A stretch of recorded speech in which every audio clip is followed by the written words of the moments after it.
श्री स्वामी समर्थ सगळ्यांना. तर आज का नाही हिला वर बसून चहा प्यायचा होता किचन ओट्यावर.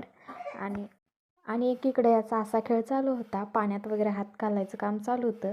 आणि इकडं देव पण सगळं विस्कटून टाकलेलं. त्याला पहिल्यांदा खाऊ घातलं आणि त्याला आंघोळ वगैरे घालून आवरलं. तरी पण याला मध्ये मध्ये लुडबुड करायची असते. भाकरी घेऊन त्याचा काहीतरी असं खेळ चालू होता.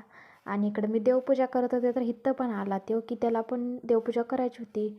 त्याला पण ओवाळ्यासाठी उदबत्ती वगैरे पाहिजे होती, त्यामुळे याचं मध्ये मध्ये काम चालू होतं.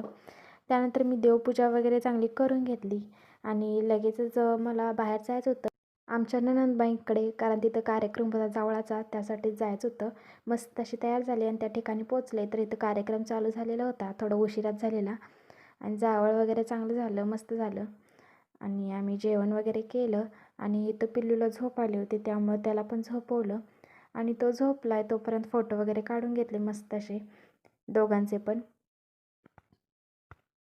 छान असे कपल फोटो वगैरे काढले, आद्विकाचे पण फोटो काढले.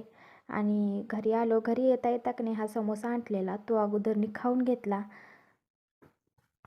लय उशीर काय थांबलो नव्हतो, लगेच आलेलो. आणि तो खाऊन घेतला आणि पॅकिंग करायला बसले. पॅकिंग वगैरे करून घेतलं आणि या दोघांची पण मदत मला होत होती इथं. दोघं पण इथं मला मदत करत होते. माझ्या सगळ्या कामात ह्या दोघांचा मधी मध्ये लुडबुडसारखी चालूच असते. तर आद्विका सगळं पाकीट वगैरे व्यवस्थित लावत होती. त्यानंतर संध्याकाळी काय जेवणाचं वगैरे टेन्शन नव्हतं, कारण नणंदबाईंनी मला एवढं सगळं जेवण दिलं होतं. पुरी, कुर्मा, आमटी, भात आणि बासुंदी वगैरे दिली होती. तर आजचा व्हिडिओ कसा वाटला कमेंट करून नक्की सांगा. बाय.